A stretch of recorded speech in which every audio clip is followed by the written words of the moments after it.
જય શ્રી કૃષ્ણ, રાધે રાધે. મિત્રો, 5મા અધ્યાયના બીજા શ્લોકમાં ભગવાને હવે 5મો અધ્યાય કર્મ સંન્યાસ યોગની શરૂઆત કરી દીધી. પહેલા જ વેલા અર્જુને પ્રશ્ન કર્યો, આ બેમાંથી કયું મારે શું કરવું જોઈએ?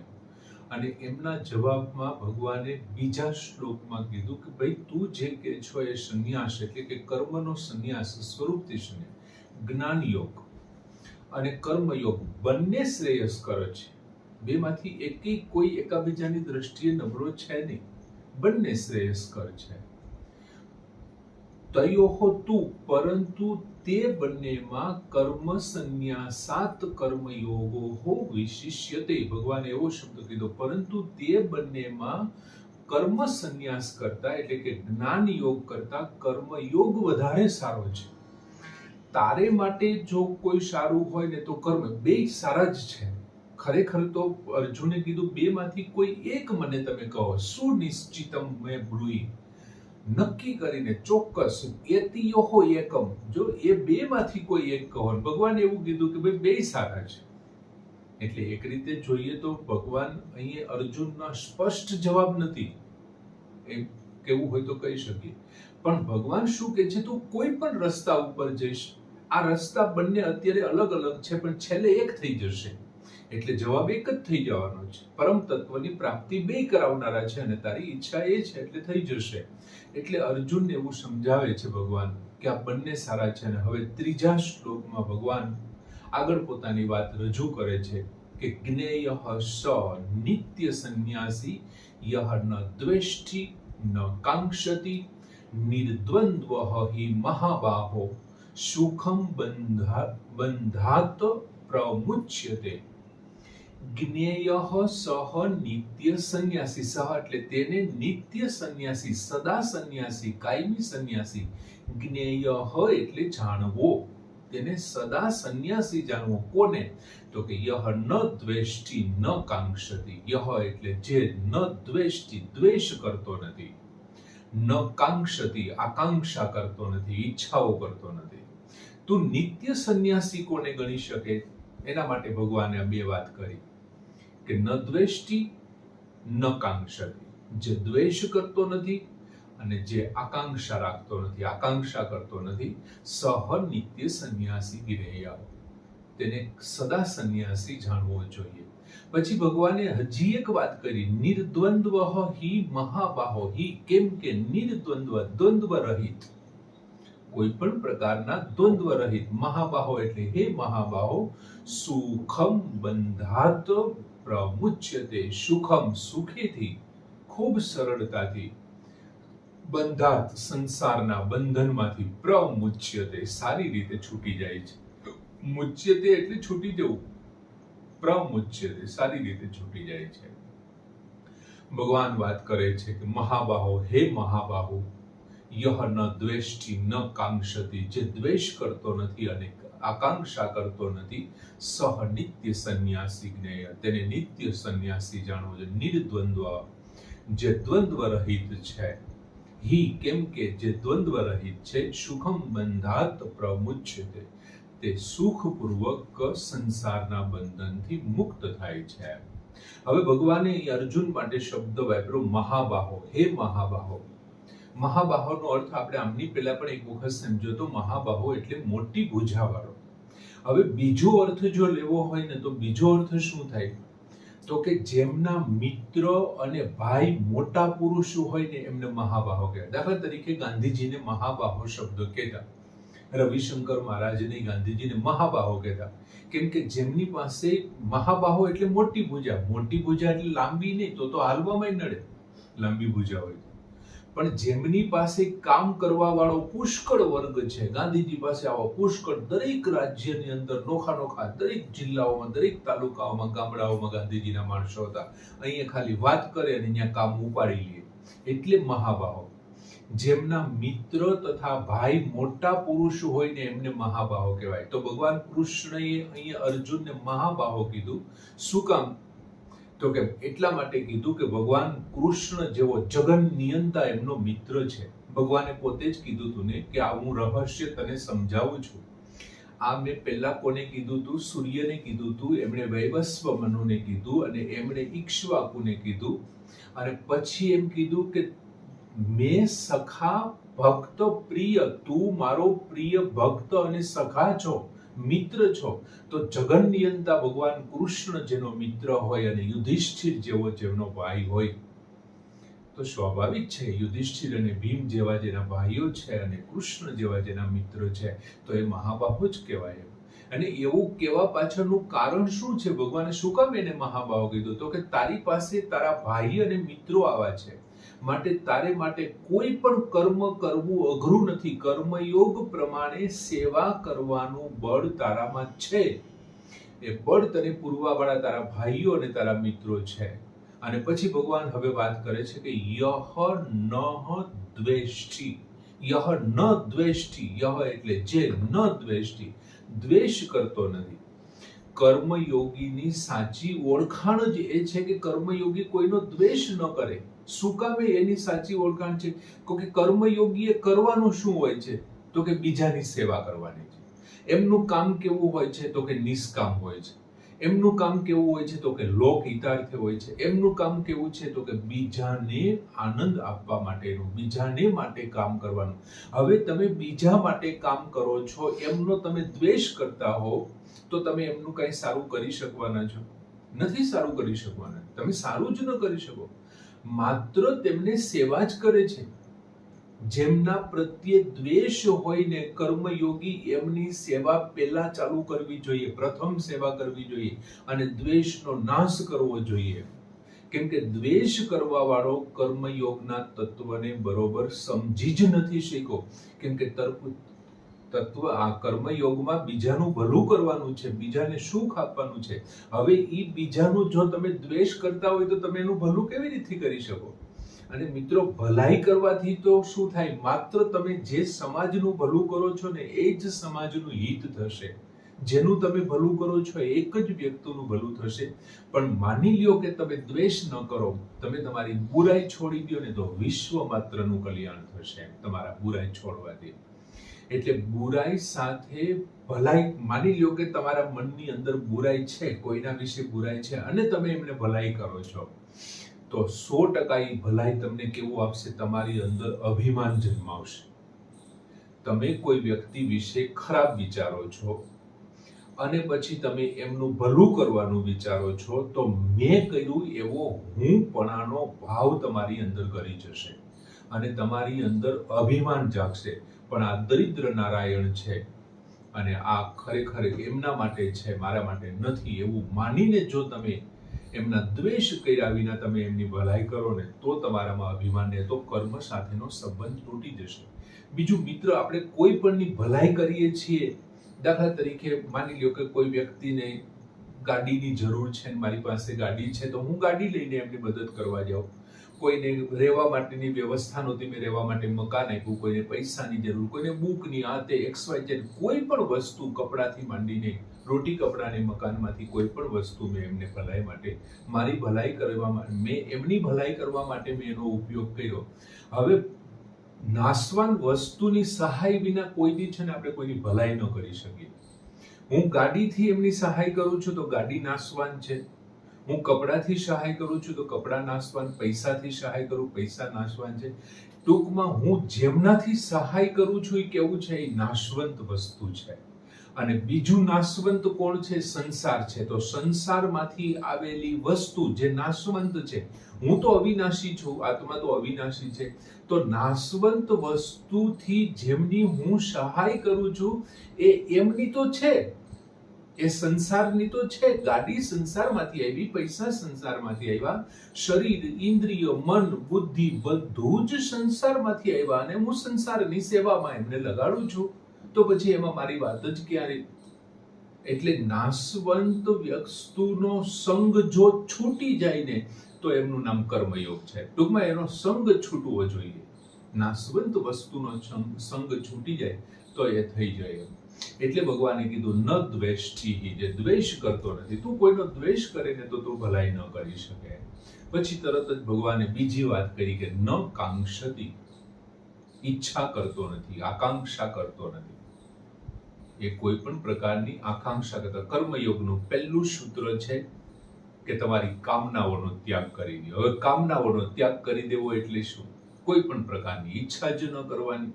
જે કાંઈ કર્મ થઈ રહ્યું છે એ કર્મમાં કોઈ પણ પ્રકારની કામના જ નથી કરવાની.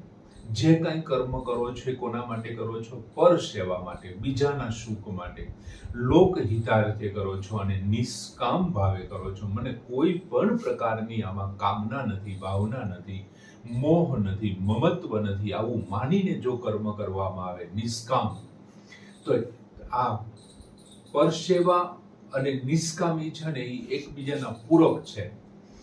તમે જો પરસેવા કરવા જાઓ ને તો તમારે નિષ્કામ બનવું જ પડે. અને જો તમે નિષ્કામ હો ને તો તમારું કામ બધું કોના માટે હશે?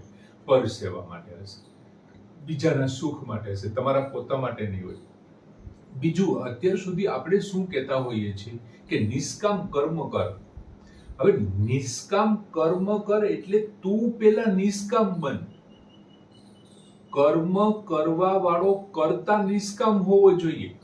કર્મ તો જળ છે, એની સાથે તો કોઈને કર્મ જે થઈ રહ્યું છે, તો જો હું ચિત્ર બનાવું છું, એ ચિત્ર મને એવી ઈચ્છા હોય કે આ ચિત્ર વેચાય અને મને કરોડો રૂપિયા મળે, તો એ મારી કામના છે. પણ એમાં ચિત્રને શું ફેર પડવાનો? ચિત્ર તો બની ગયું, એ તો એમનેમ છે.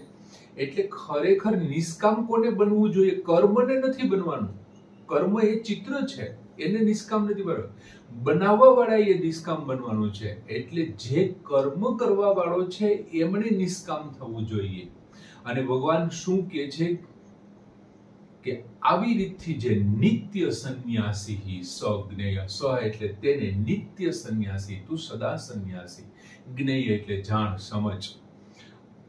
ભગવાન કહે છે કે તું નિત્ય કાયમને માટે સંન્યાસી હોવો જોઈએ. 2-4 દિવસ માટે તું સંન્યાસી થઈ ગયો, નિષ્કામ ભાવે કર્મ કર્યું, પછી સકામ ભાવનામાં તારામાં આવી તો ઓલા કર્મોનું તને કઈ નથી મળ્યું, પણ આનું તો તને ભોગવવું જ પડશે ને, કેમ કે આ તો કાયમી સંન્યાસી ને.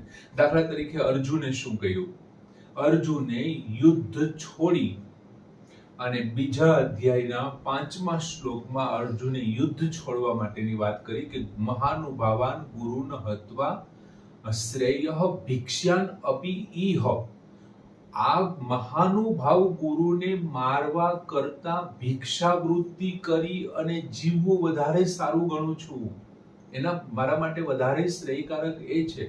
અને એનો અર્થ એવો છે કે ગુરુને મારવા કરતા, ગુરુને મારીને મારે ભિક્ષાવૃત્તિ કરવી. ભિક્ષાવૃત્તિ કરવી એટલે કર્મનો સંન્યાસ થઈ ગયો ને. પણ આ સંન્યાસ કેવો છે? મરવાના બીકે, ગુરુના મરવાના બીકે અર્જુનને આવેલો સંન્યાસ એ બાહ્ય સંન્યાસ છે. ભગવાન ના પાડે છે જ્ઞેયઃ સ નિત્ય સંન્યાસી. તું નિત્ય સંન્યાસી હોવો જોઈએ. ગુરુ મરે કે જીવે એનાથી તને ફેર ન પડવો જોઈએ. કેમ કે એ આપણે જ્ઞાન યોગમાં જોઈ લીધું છે. બીજા અધ્યાયના 11 થી 32 શ્લોક સુધી જોયું છે કે આત્માને કોઈ મારી નથી શકવાનું અને આ શરીરને કોઈ બચાવી નથી શકવાનું. એમ હવે કર્મ કરતા રહીને કોઈ પણ કર્મ સંબંધ ન રાખવો ને એનું નામ છે નિત્ય સંબંધ, નિત્ય સંન્યાસ. તમે સંસારની અંદર રહી અને સતત કર્મ કરતા રહ્યો અને કર્મ કરતા કરતા પણ તમને કોઈ મોહ ન જાગે, તમને એ કર્મ પ્રત્યેના સંબંધ તમારી સાથે સ્થાપિત ન થાય ને, તોય તમે નિત્ય સંન્યાસી છો. તેને કર્મફળ, આવા વ્યક્તિઓને કર્મફળ સ્પર્શતા જ નથી, એને કર્મ બાંધતા જ નથી. ભગવાને પોતે કીધું હતું કે ન મેં કર્મ ફલમ સ્પૃહા, અને એટલા માટે મને કર્મ બાંધતા નથી કેમ કે મને કર્મના ફળની જ ઈચ્છા નથી. અને એ આવું જે કરે છે ને એ સાંખ્ય યોગનો સાધક છે. જેને કર્મ બાંધતા નથી એ સાંખ્ય યોગમાં શું કરે છે? એ સાચા અર્થમાં સ્વરૂપને ઓળખી લે છે. એ શરીર અને શરીરીને ઓળખી લે છે. એટલા માટે બંને વિવેક વિચારથી બંનેને અલગ કરી નાખે છે. અને સાંખ્ય યોગ વાળાએ પેલા શું કરવું પડે છે કે તમે સાંખ્ય યોગ એટલે કે જ્ઞાન યોગની ઉપાસના કરો, પણ પહેલા તમારે કર્મ સાથેનો સંબંધ તો તોડવો જ પડે, તો જ તમે જ્ઞાન યોગમાં જઈ શકો, તો જ એને સાચા અર્થમાં સમજી શકો. અને કર્મ યોગનો સાથેનો સંબંધ તોડો એટલે તમે કર્મયોગી બનો. એટલે જો તમારે સાંખ્ય યોગના સાધક થવું હોય, જ્ઞાન યોગના સાધક થવું હોય, તો તમારે કર્મયોગી તો થવું જ પડશે. બાકી કર્મયોગી વાળાને સાંખ્ય યોગી થવાની જરૂર નથી, એમને કર્મથી જ એમના બંધન છૂટે. ભગવાને સ્પષ્ટ લખ્યું છે નિર્દ્વંદ્વ બુદ્ધ. આપને તો કર્મયોગીને તો ખાલી એટલું જ વિચારવાનું છે કે આ શરીર છે, ઇન્દ્રિય છે, બુદ્ધિ છે, મન છે, એ જેમનાથી મને પ્રાપ્ત થયું છે ને એમના માટે હું કામે લગાડું છું. આ મારું શ્રેષ્ઠ કર્મયોગ થઈ ગયો. અને જો હું મારા શરીર, ઇન્દ્રિયો, મન, બુદ્ધિ બધાને જેમનાથી પ્રાપ્ત થયું છે એમના માટે કામે લગાડું એટલે હું નિત્ય સંન્યાસી થઈ ગયો. દરેક વખતે મિત્રો નરસિંહ મહેતાનું ઉદાહરણ આપવાની ઈચ્છા થાય, દરેક વખતે ગોરા કુંભારનું ઉદાહરણ આપવાની ઈચ્છા થાય, દરેક વખતે સુદામાનું ઉદાહરણ આપવાની ઈચ્છા થાય. કોઈ જાતનું કર્મ જ નહીં. મેં એક વખત એક વાત સાંભળી હતી, એમાં સત્ય કેટલું હોય એ મને ખબર નહીં. દાન ગીગે ચલાલાના બાપુ અને કોઈ એક બીજા એમની સાથે કોઈ એક વ્યક્તિ રાત્રિ દરમિયાન ઘોડે સવાર થઈને નીકળે છે.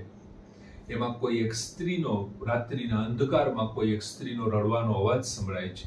એ તે બાજુ ઘોડો લે છે અને પોતે ક્ષત્રિય છે અને જોવે છે તો ખેતરમાં કોઈ એક જુવાન દીકરી બેઠી બેઠી રડે છે. એને પૂછે છે બેટા શું છે?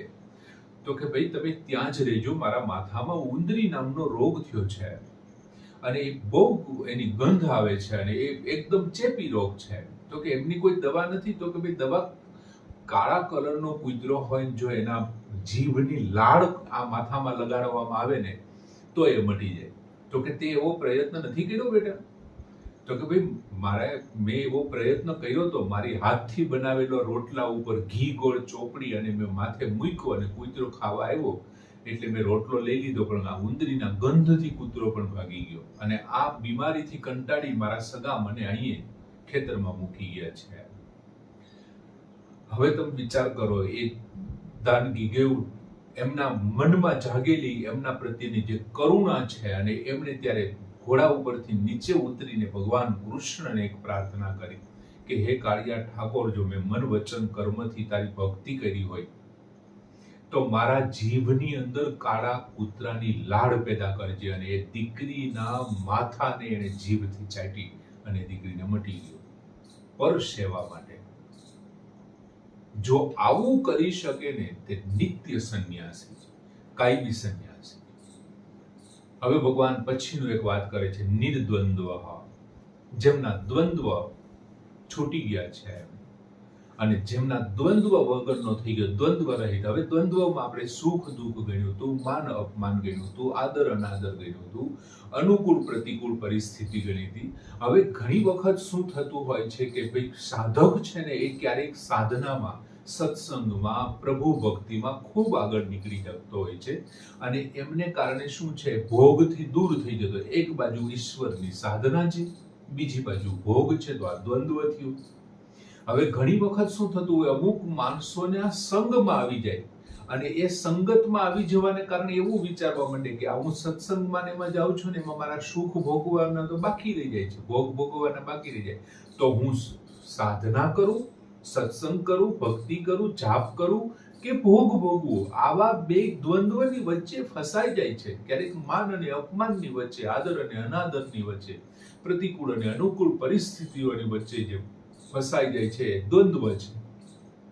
જે દ્વંદ્વ રહિત થઈ ગયો છે, જેને કોઈ અસર જ નથી કરતી, એ કોઈની સંગમાં હોય કે એકલો હોય એને કઈ ફેર નથી પડતો. સાધના કે એમને ભોગ કોઈ ફેર નથી પડતો, કઈ એને મતલબ જ નથી યાર. અને આવું જ્યારે થઈ જાય છે ને, અને મારે કઈ બીજું કરવું જ નથી, મારે પરમ તત્વને પ્રાપ્ત કરવું છે, આવો દ્રઢ નિશ્ચય જ્યારે કરી લે છે ને ત્યારે પૂર્ણ સંન્યાસી બની જાય, ત્યારે દ્વંદ્વથી રહિત થઈ જાય છે અને પરહિત માટે તે બધું છોડી દેવાથી, પરહિત માટે બધી જ વસ્તુઓનો ત્યાગ કરવાથી એ દ્વંદ્વ રહિત થાય છે. બીજું મિત્ર, પ્રતિકૂળ અને અનુકૂળ પરિસ્થિતિઓ છે ને મારા અને તમારા પ્રારબ્ધના કર્મોને કારણે થતું ફળ છે, પ્રારબ્ધને કારણે પ્રાપ્ત થાય છે. મેં અને તમે જે પ્રારબ્ધ લઈને આવ્યા છીએ, હું અને તમે, એમને કારણે અનુકૂળ અને પ્રતિકૂળ પરિસ્થિતિઓ આપણને મળતી હોય છે. તેથી આવનારી પરિસ્થિતિ અનુકૂળ છે એમને તમે બદલાવી નથી શકવાના કે પ્રતિકૂળ છે એમને નથી બદલાવી શકવાના, તો પછી એમના માટે દ્વંદ્વમાં ફસાવું શું કામ? એટલે પ્રતિકૂળ અને અનુકૂળ બંને પરિસ્થિતિને સમો કૃત્વા, એક સમાન બનાવીને, સમત્વમ યોગ ઉચ્યતે, ક્ષમતાને યોગ કહે છે, અને આવી રીતે કર્મયોગી બને છે. અને જે રાગ અને દ્વેષને છોડી દે છે, કોઈના પ્રત્યે રાગ નહીં, કોઈ કર્મ પ્રત્યે રાગ નહીં અને કોઈના પ્રત્યે દ્વેષ નહીં, તો એ સાચા અર્થમાં કાયમી સંન્યાસી બને છે. ભગવાને બહુ સરસ મજાના 3 શબ્દો આપ્યા: ન દ્વેષ્ટિ, ન કાંક્ષતિ, નિર્દ્વંદ્વ. અને જેવો આવો થઈ જાય છે ને, એ આ સંસારના બધા જ બંધનમાંથી છૂટી જાય છે. બહુ સરસ મજાનો શ્લોક કે જ્ઞેયઃ સ નિત્ય સંન્યાસી યો ન દ્વેષ્ટિ ન કાંક્ષતિ નિર્દ્વંદ્વ હિ મહાબાહો સુખમ બંધાત પ્રમુચ્યતે. પૂર્ણ કરીએ. જય